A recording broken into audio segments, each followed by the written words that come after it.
Во время вчерашнего разговора с Шеварднадзе он заявлял мне, что не может быть и речи о вводе войск Госсовета на территорию Абхазии. Тем не менее, сегодня агрессия совершена. В этот трудный для нашей Родины час я обращаюсь к каждому ее гражданину, какой бы он национальности ни был, встаньте на защиту Абхазии. В таком единстве мы непобедимы.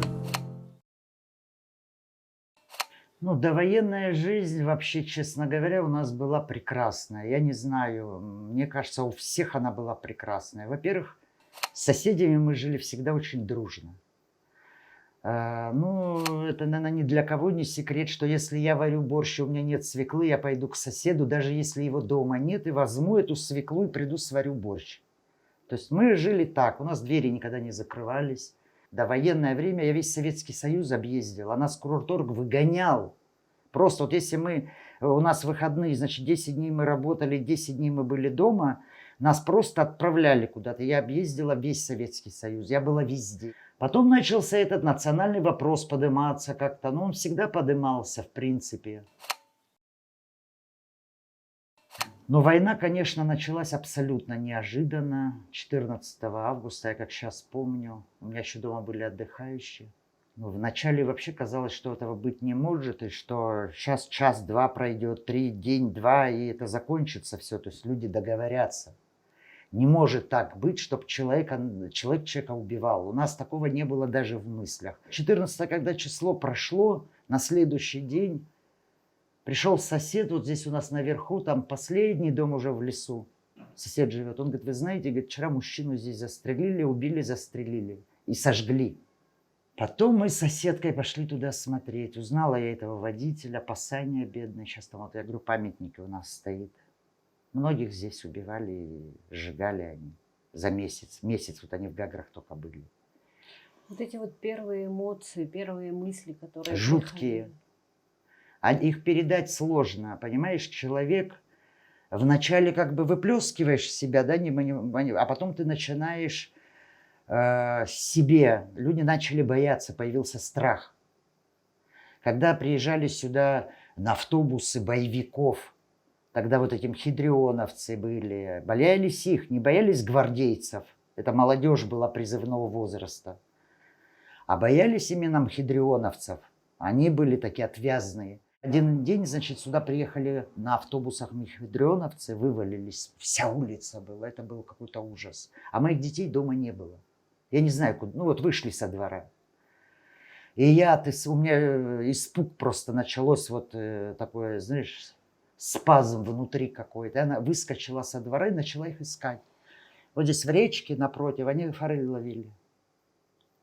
А эти приехали мхидрионовцы, сказали, чеченцы с гор спускаются и начали обстреливать горы. Представляете, какое было состояние у людей? Я за своих детей боялась. И когда я детей, значит, своих нашла и во двор захожу, подошел ко мне огромный, ну я не знаю, они правда здоровые, вот эти сваны, они очень крупные. Мужчины такие здоровые, на голое тело у него этот лифчик одет, эти магазины там. Тогда я еще не воевала, и для меня это все было дико. О, мне говорит, какая девочка, говорит, я к тебе сегодня вечером приду. Вы представляете мое состояние? Я 4 ночи спала у соседей в подвале с детьми. Дома меня не было от страха. Я не знаю, приходил он, не приходил. Я понятия не имею, но я спала вот у мингрельцев в подвале. Я даже в комнату не зашла со своими детьми. Вот так как взяла, полусидя, считай, вот мы вот так 4 ночи спали. Потом я выехала в Москву с детьми, забрала детей, выехала в Москву, где-то прошло дней 5, и по питерскому каналу показывали новости, что Гагру освободили.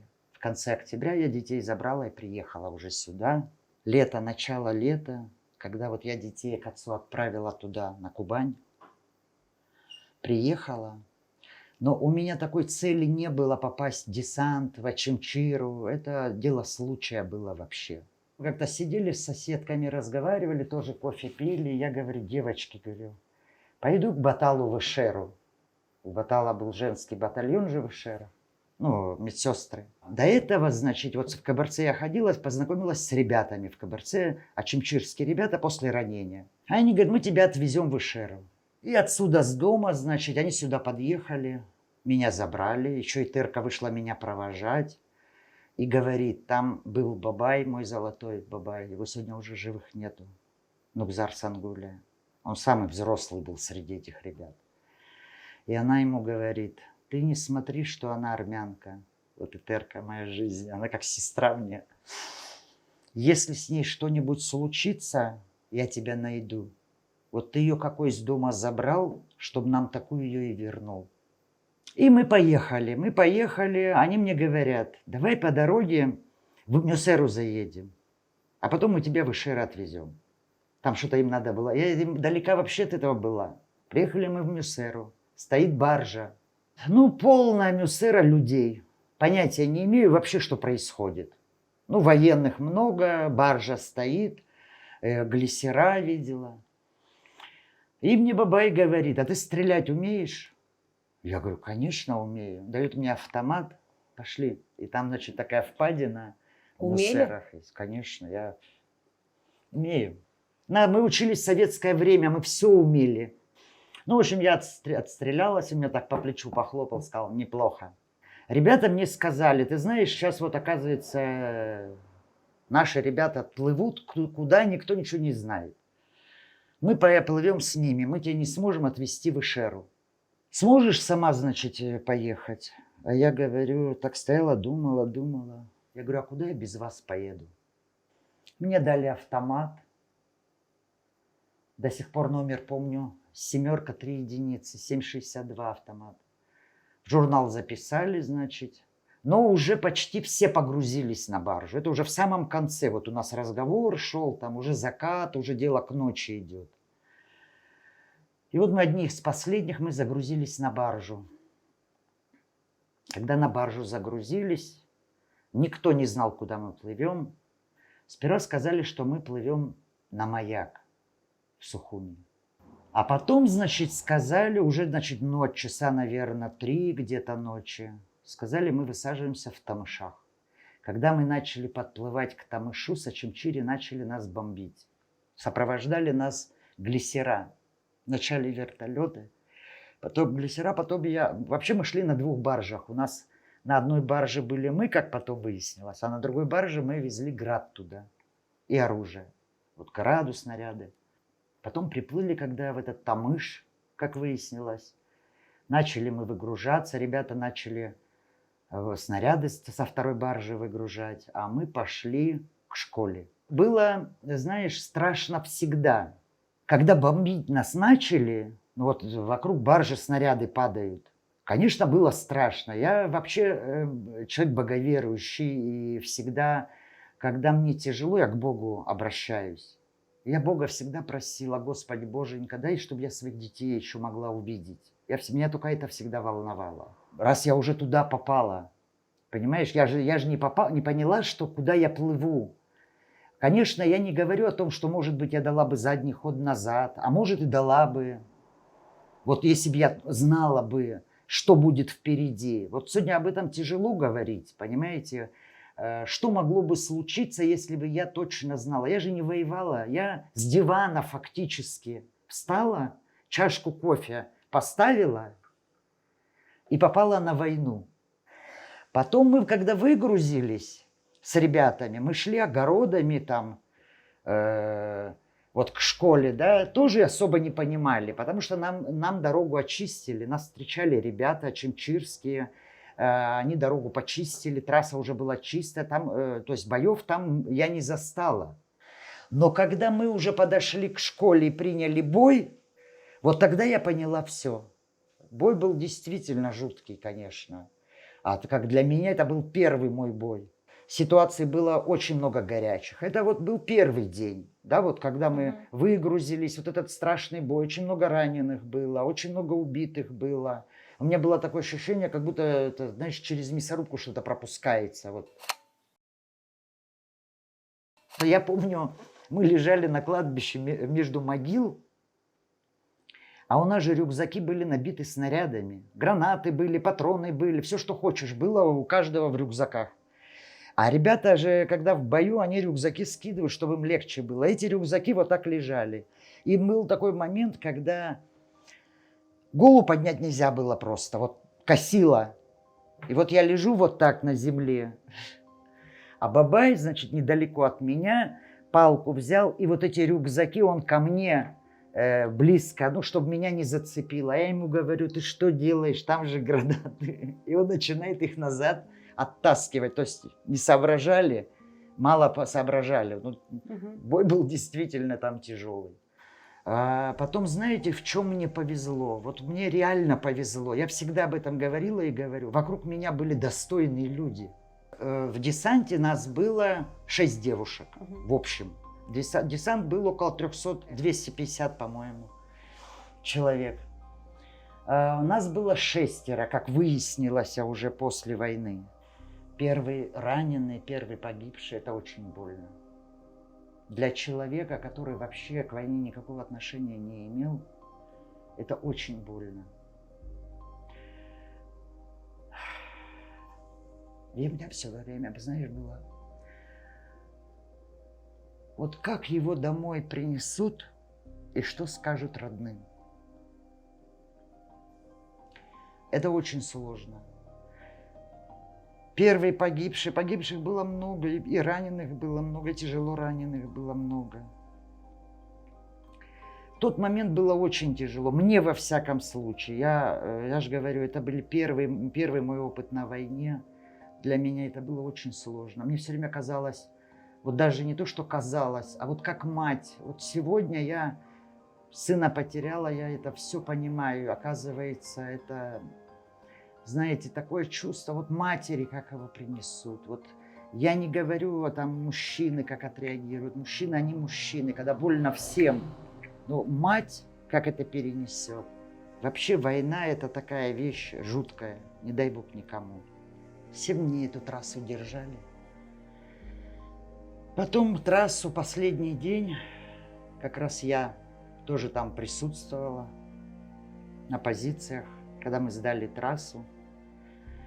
В тот день я чуть не попала в плен.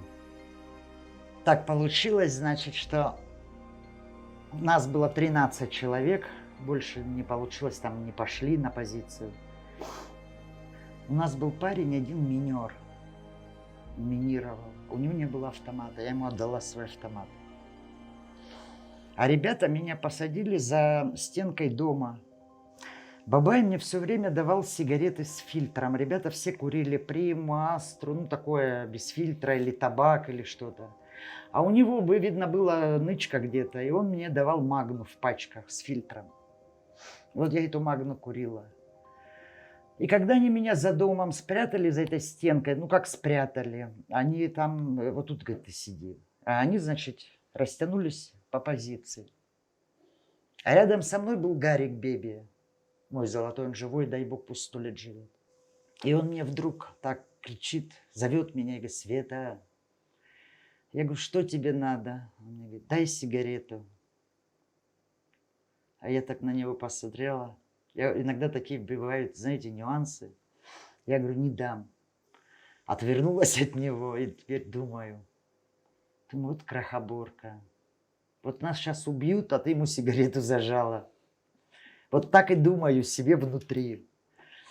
И ладно, говорю, Гарик, иди сюда, дам я тебе сигарету. Вот вам клянусь. Он делает 3 шага ко мне, вот потихоньку подходит, чтобы не хрустеть палками. Буквально 2 метра от меня грузин не вылазит. Вы знаете, что было? Вот честно рассказываю, что было. Говорят, боялась, не боялась. Автомата у меня нет. Я без оружия. У меня даже гранаты не было. Гарик до меня еще не дошел. А этот рядом. У меня был, знаешь, как вот я спазм. От испуга, наверное, был спазм. Вот я выдохнуть не могла, вот воздух взять в легкие не могла. Гарик начал кричать и начал стрелять в него. Ребята наши все поняли. Сразу такая началась перестрелка. Я не знаю, откуда взял, значит, прилетел Бабай. Мне кричит, беги через дорогу. То есть с этой стороны дороги, вот как здесь, да, с одной стороны надо было дорогу перейти на ту сторону. Простреливается все. Вот в тот день мы трассу как раз и оставили. И вот мы начали, значит, крик такой, отходим, и мы начали отходить. Через дорогу перейти невозможно, вот надо как-то перейти отсюда, потому что здесь каша идет вот такая. И вот мы, значит, я там то ползком, то бегом как-то в эту через дорогу кубарем свалилась туда, и мне кричат, значит, отходи. И мы начали отходить по трассе, потихоньку дошли, «Ласточка», танк стоял. И мне ребята фляжку открыли, спирт в рот налили. Никогда не забуду. А этот спирт, он такой, когда его пьешь, я не знаю, вы когда-нибудь пробовали такую гадость? А он вот так как-то течет, и холод такой по телу идет, вот 90 градусов же. Я получила шок тогда.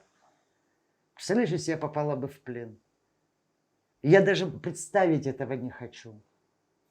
То есть, если у меня была бы хотя бы граната, я хоть, знаешь, это, чеку выдернула бы, держала.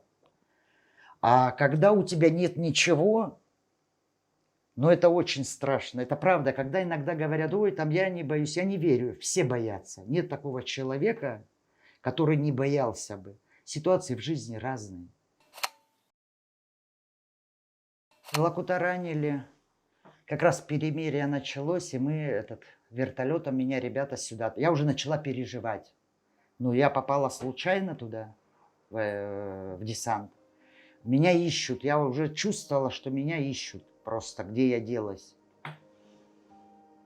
И я на вертолет, значит, ребята меня отправили с Лакутом вместе, мы прилетели в Гудауту. Вот когда человек попадает на войну, ты начинаешь же знакомишься с людьми. У тебя рядом, они твои братья, они родные, твои родные, за которых у тебя начинает душа болеть просто. Потому что ты уже прошла через все, ты уже и смерть видела, и раненых, и убитых. И ты за каждого своего, кто рядом с тобой стоит, ты начинаешь переживать. То есть я домой, когда летела, я уже понимала, что я на этом не остановлюсь. Это не конец для меня. Поехала в Гудаут, и, значит, в Дельфине, там санаторий, по-моему, Дельфин был. Там дислоцировались казаки, уже худой, все сюда прилетели назад, перебрались сюда, значит. Находились в Гудаутах. И худой тогда вот этот Андрей мне говорит, сейчас, говорит, будет второй десант, поплыли с нами. Ну, уже дорога же открыта. Я говорю, хорошо, сказала я ему, но теперь без Этерки не могу. А второй раз было так, значит, ну, мы там в Лыхнах я была, туда-сюда мы с Этеркой приехали домой, сюда домой. И началось наступление на Сухум. И Этерке говорю, я говорю, вот сейчас десант идет, я говорю, я хочу, как она начала кричать на меня. Она вот так встала, я тебя не пущу. Света, ты дура, дважды не бывает. У тебя 2 детей. И вот Этерка, значит, со слезами на глазах, и все соседи вышли, мы тебя не пустим. И они меня реально не пустили, именно в этот десант. Ну, а потом все притихли, затихли, началось наступление на Сухум, последнее. Я убежала. Я взяла, положила в сумку военную форму. И с этой сумкой спустилась вниз, в гражданском. Поймала автобус, ехал. Доехала до Пицунского перекрестка. Потом с Пицунского перекрестка, значит, ехала машина, ну, типа УАЗика. Это мои последние командиры. Их уже в живых нет. Доехали до Ишеры. И все, и пошли на Сухуми. И Сухуми брала, и до Ингура дошла, и на Ингуре простреляла, выпила там, закусила. И, в общем, и своих встретила в Моквах. Мой отряд, с кого я оставила, все мы там встречались. Тогда я узнала, что Гарик Адлиба погиб, бедный. И так я и дошла до Ингури. Потом 2 недели мы на Ингуре отсидели, ждали, когда нас поменяют. Нас так и не поменяли, и ребята меня отпустили домой. Вот так тебе и все. Мне казалось, война закончится, мы будем жить как в Монте-Карло. Мне казалось, все будет на высшем уровне. А потом, когда война закончилась, вот здесь, конечно, было жить очень тяжело. Я не знаю, как люди здесь выживали, но я отсюда уехала в Москву в 94 году. Кормить детей нечем просто было даже. Вот невозможно. Тогда же блокаду нам сделали, границу уже закрыли. Я уехала в Москву, детей опять отправила к родителям, сама уехала в Москву, там работать начала. Я ездила за границу, привозила вещи по рынкам там и отправляла деньги, в общем, вот так. Тяжело было. Потом в 96 году старший мой сын, я ему звоню, он мне говорит: мама, если ты меня отсюда не заберешь и не увезешь домой, я убегу. Я все там бросила в Москве, столько я там денег потеряла в тот момент. Приехала, своего сына забрала, и одного, и второго, и привезла в Гагры. Мои дети, как я, они кроме Абхазии ничего никогда не признавали. Они не понимали, где можно и как можно еще где-то жить. Знаешь, как нам живется? Конечно, хотелось бы и получше нам жить, да, как всем хотелось бы сегодня в Абхазии. Хотя мы живем неплохо. Вот честно, если говорить, мы много сегодня можем что говорить в плане, как мы живем. Но вы знаете, что я вам скажу? Мы все-таки свободные люди в Абхазии. Такого нету. И даже в России такого нету. Далеко не везде такое. Что вот я могу сказать, да, вот знаешь, как тебе сказать, даже как армянка, вот, прожившая, родившаяся и прожившая в Абхазии. Вот мне всегда помогали абхазцы. Вот реально. Во всем, всегда. Какой-то надо было вопрос решить, я подходила к абхазцу, мне никогда не отказывали. Я не знаю почему. Может, что-то во мне хорошее такое, да, что мне не могли там отказать. Вот у меня никогда не было с этим проблем. Когда война началась, мне было 30 лет. Прошло 30 лет, мне сегодня 60 лет. Я больше половины жизни своей прожила. Я считаю, что неплохо прожила. Детей вырастила, у меня внуки, невестка. 30 лет победы, мне просто хочется, чтобы никогда в жизни больше на этой земле не было войны. Никогда. Все-таки хочу, чтобы эта земля только процветала. Ну, потому что, понимаешь, это Божий дар, эта земля. Реально, знаете, ее реально подарил Господь. Ну, рай. Мы живем в раю. Вот чтобы мы понимали, что мы живем в раю.